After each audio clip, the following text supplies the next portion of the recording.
Welcome to Sechrist Industries Veterinary Health Audio Podcast Interviews, where we ask the important questions to some of the world's most prominent veterinarian doctors about hyperbaric oxygen therapy. We now invite you to listen to a short interview on the success of Sivet Veterinary Hyperbaric Oxygen Therapy for animal wound care and disease. Welcome. My name is John Rosano. I'm the president of Sechrist Industries. I'm here with Dr. Tina Neel and Dana Call, CHTV, right? At Neel Veterinary in Oklahoma City. And we're here to talk about the hyperbaric oxygen chamber that you've put in and how that's the clinical benefits that you've seen and what it's meant for your practice. So why don't we just kind of start, if you could, Dr. Neel, just tell me a little bit about how you entered into the veterinary world, and then we could fast forward to when you started thinking about hyperbaric oxygen and how you came to that decision. Well, I grew up on a dairy farm in Lawton, Oklahoma, and I had gone to veterinary school to do horses and cattle, and fate changed things, and I ended up in Oklahoma City doing emergency and critical care work. And I found that I loved working with animals, and whether they were small or large, and with their owners. And the pet parents are really great to work with. And so I ended up doing small animal work for the last 40 years come May. And so now we have a 24-hour full-service hospital. In May of 2000, we built our new building and started going 24 hours. And we're kind of a hybrid hospital because we have specialists. We have referrals from other doctors around the state. And then we have our own regular clients where we do normal medicine too. Yeah. So, and hyperbaric, I got to be aware of it through purchasing a CT from Vimago and the Epica company, and they gave me a referral to Dr. Ron Lyman in Florida, and we talked about that. He's a neurologist, he's a specialist, and he told me about hyperbaric, and he'd been using it for a lot of years, and what kind of results he had, and that got my interest going in it. And so a year and a half later, we bought the Sechrist machine and had it put in, and that's how we got here. Okay, great. So I think it's been just about a year that you've had the chamber, right? So maybe we could talk about when you kind of made that decision and why you thought it would be beneficial to your patients and also to your practice. Well, I wanted to treat some cases that we had trouble with. There's, pancreatitis is the one thing he was talking about that made me think this would be good for us, because we, have a lot of cases of pancreatitis, and basically you give them antibiotics and fluids and then pain control, and it's hard to get them to eat and feel better. And he had such good success with his cases that I thought, well, that would be a good thing to do. And of course, we had wound cares and that sort of thing. So we decided to go ahead and do the hyperbaric. And the cost was less than I thought it would be. Mm-hmm. And as far as a major equipment purchase, it was a lot less than, because all in, all the cost associated with it was, about 2/3 of the cost of buying a CT. Mm-hmm. And we used the hyperbaric multiple times a day, every day, 7 days a week. So That's great. So Dana, you were saying earlier about some of the patients that you're seeing and the great outcomes that you're seeing, and then kind of the side benefit of a morale factor for the folks in the office, that they can see that this is really working. Can you maybe share with us a couple of stories about some patients? Well, I've been working in veterinary medicine as a technician and as an emergency and critical care specialist for over 25 years, going on probably 35 really. So I've been in emergency medicine for a very long time, and it's hard. We want our patients to be well. We want them to go home. We want them to feel better, and sometimes that's just not the outcome that we get. But when we started treating patients with the hyperbaric chamber, you notice immediately that they feel better, that they will stop being restless, they will rest, they will be calmer, they will start eating faster, they'll have less inflammation and swelling for some of the wounds that we see. And we see some pretty extensive wounds, whether it's from injuries from being hit by a car or dog fights or even major surgery. That's still a wound that has to have healing time. For me as a nurse, for all the years that I've been doing this, and I tell our clients this, it's like, I hate to say that it's like magic, but it's like magic because they feel better. We get them home sooner.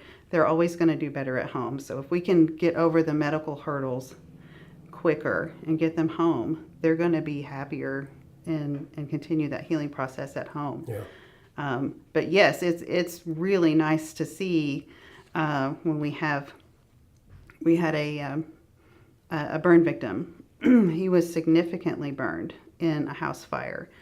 Over 50 to 60% of his body was burned. So he came to us pretty quickly after he was rescued from the home. We were able to start hyperbaric treatments. He did not ever have any respiratory signs at all from he was inside the home when it was on fire. He himself was burned badly. He did not have any signs of infection, which is really miraculous. It was 2/3 of his trunk was affected.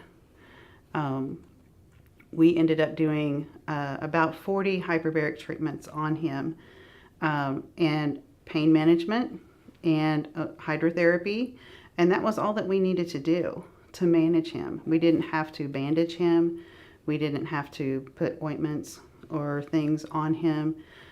Very quickly, he was a very smart and sweet dog. We were able to teach him to jump onto the gurney when it was lowered down, and then we would just lift it up and roll him into the chamber, and he would just lay down and he would just be there until his time was up. But we did that twice a day for probably about 25 days altogether, and then he was able to go home. So that's the case, I think, for me and for the other veterinarians and nurses here that really resonated. I mean, we hadn't had the chamber for very long, so we really weren't well educated on, we knew the theory behind it. We didn't, but that was an outcome that, had we not had the chamber, would have been very different. We wouldn't have been able to manage this dog. Yeah. We wouldn't have been able to control the respiratory signs that go with smoke inhalation or the thermal burns, either one. That's a great outcome. Yeah, that he was able to go home a happy dog, and we were able to get him to that point. Yeah. And there's just a number of other stories. We had a puppy, a German Shepherd puppy, come in. They can sometimes have kind of growing pains, really, for a lack of a better word. The formal term is hypertrophic osteodystrophy. This puppy came in crying in pain. We did give pain medicine, but it really was not helping. When animals start experiencing pain, they have this phenomenon we call wind-up pain, and it's where it's very hard to catch up to that. If you've ever had that kind of pain, it's hard to chase that pain down and get control of it.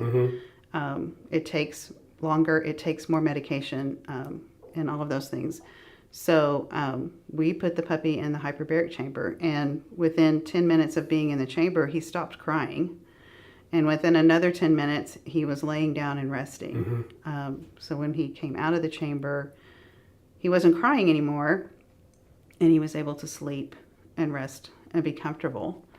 It was literally that dramatic. You went from just a screaming, crying puppy to a puppy who could lay down and rest. Wow, that's amazing.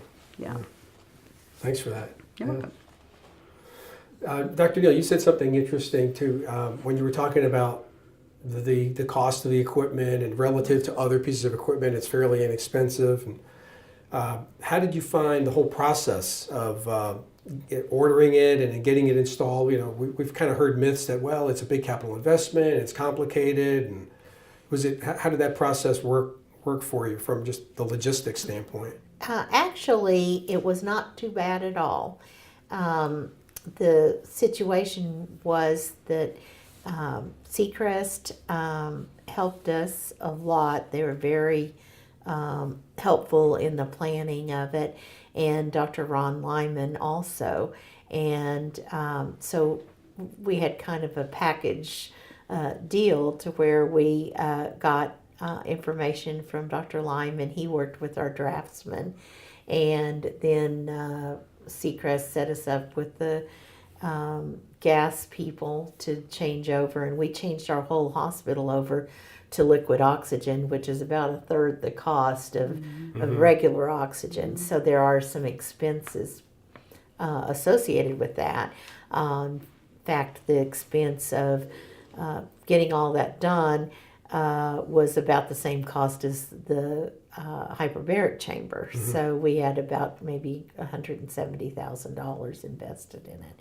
And but it was there are some logistics anytime you have to deal with the city, you know, too, and their rules. But it went really well. We had to put in the liquid oxygen. We decided to go with the large tank, and rather than the cylinders that they have. And I'm glad we did, because we go through a lot more oxygen than we thought we would, because we're doing a lot more cases than we thought we would. Right. And so that allowed us to lessen the cost in the other parts of the hospital, and constantly have a source of oxygen. You know, we don't run out. We've got a tank out there, and that sort of thing. And there's no going around changing out e-cylinders and things like that. So, you know, cost-wise, it was less than I expected, and it was pretty smooth, considering you know, this was a changeover to something new and different for us, you know. And but we had a lot of help through Sechrist and Dr. Lyman going through and getting it accomplished and approved and everything. Okay. Well, good. Well, now you mentioned that you're a lot busier than maybe you thought you were going to be, or that there's a lot more cases that you're seeing than you thought. So now that you've got the chamber, and obviously you're a referral center, so you've got other veterinarians sending patients to you, are you seeing more maybe complex cases, or a wider variety of cases that are now coming referred into you that otherwise maybe without the chamber you would have not? Yes, we have. I think it's in, you know, when you figure the cost and the payback on the equipment and everything, that we we haven't even factored in that we have more revenue coming in from those cases, because some people then will just send them for the whole emergency and critical care aspect of those cases. So that's an added income that's not even factored into how we figured our return on investment. And we've had people contact us from all over the state, Kansas, Texas, and Arkansas, and sent cases here. And so we have reached a lot more referrals through that. And so which makes us busier and makes us happy. And we have other specialists send us cases because they don't have that. Right now in Oklahoma, we're the only people with the hyperbaric, and so I think that's made a big difference in what we're busier now than we ever have been, and we're busier in November than we used to be in July. Really? Yes, it's and there are, our referrals are up a lot, so, and I think the hyperbaric has a lot to do with that. Okay. Interesting. Good. So, Dana, from your standpoint, running the chamber and treating the patients and staying with them, how was it with the training? Is it is using the chamber a complicated piece of equipment? And I know you've been to some outside training. How did all that work, and how do you find just using it as a device? The chamber itself is really user friendly. It's very easy to understand.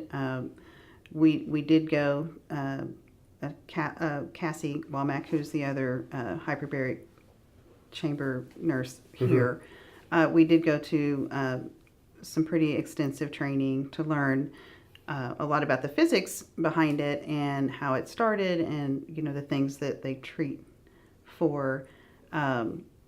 But then after learning all of that and coming back and actually using the chamber and kind of being able to put two and two together, and sharing that information with the rest of the staff in ICU and throughout the rest of the hospital, it's been extremely rewarding for me to learn something new.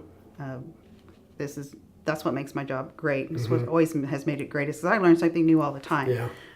It's always very gratifying, and for it to be something that I would have never thought about. I've heard about hyperbaric chambers, and there are a few emergency and critical care doctors who have been doing it for a long time and kind of preaching at the rest of us about how we all need to do this. But it's been really rewarding to learn about it and to be able to implement it in practice and have that skill and knowledge, and be able to not only share it with the staff here, the rest of the nurses here, but also for the referring practices. So, yeah. Great. Yeah. I think that it's been rewarding for Dana and Cassie, and they've trained other staff members here, and they are trained. They're the first certified nurses in hyperbaric in veterinary medicine in Oklahoma, and they're like the 28th and 29th one in the whole United States. Yeah. So this is another aspect that people don't have to be stagnant in veterinary medicine. They need to progress, and so I think you'll have more veterinary nurses that want to broaden their horizons, and so there is a good morale boost, like she was talking about. But I think it opens up things, other aspects of practice for both veterinarians and the veterinary nurses. Okay, that kind of leads me to my almost last question.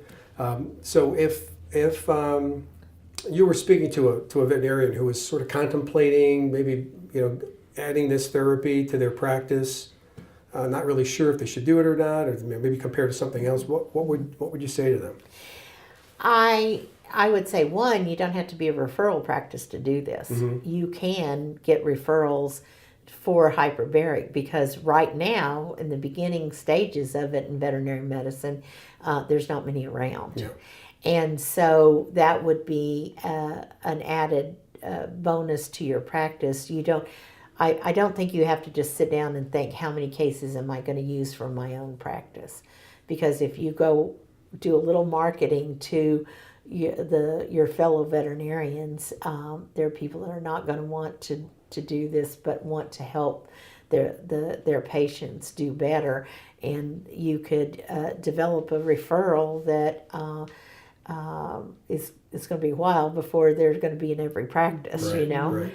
And and anybody that wanted to, progress and work towards the future of veterinary medicine, this is a way to do it. I find that the clients are more all in than even the veterinarians and the nurses. That we rarely have anybody turn this down. It's not that inexpensive of a procedure for them, and clients are very Google aware of the side effects of the anti-inflammatory and pain meds. And clients want their pets to be pain-free and comfortable, but they don't want to cause another problem. And this is not causing any more problems and relieving the problems that they have. And the clients, if we take them back and let them look and sit with their pet when they're in the chamber, if they want to, and that makes them comfortable, a lot of times then they'll go, okay, the next treatments, I can go on. I know, my puppy is going to be okay. And so I think the general population of pet owners will get on board with this even faster than the veterinarians and whatnot. And so I don't think you have to just look at your own practice. For the next probably 8 or 10 years, you're going to be able to get referrals. Yeah. Whether you're a referral practice or not. So that's a way to expand your practice and distinguish yourself from every other practice down the street. That's a critical thing to gaining new customers and building your business, is to distinguish yourself in some way. And maybe you don't want to be 24 hours. Maybe you don't want to have critical care. But you don't have to have those things to be able to do hyperbaric chamber work. Yeah. There's a growing community also and some of the referrals that we get are sporting dogs, agility dogs, coursing dogs, athletic dogs, which is, kind of a newer specialty in veterinary medicine altogether, sports medicine in general. So a lot of those types of very athletic dogs will come for hyperbaric therapy for conditioning, along with physical therapy and strength training and those kind of things too. So it doesn't have to be a sick animal either. Wow. That's I didn't even know that existed. Yeah. for It's a very animals. new specialty. There is a AVMA specialty in canine sports medicine. And that's, there's a whole, if you if you're interested, a lot of veterinarians are interested in sporting dogs and that sort of thing. And so post them running or working, they can come and get in the hyperbaric chamber. So it's like you going and getting some conditioning after you've run a race, Right, yeah. and that sort of thing. Yeah. So they do that in horses too. Yeah. And but in small animals, they're starting to do it too.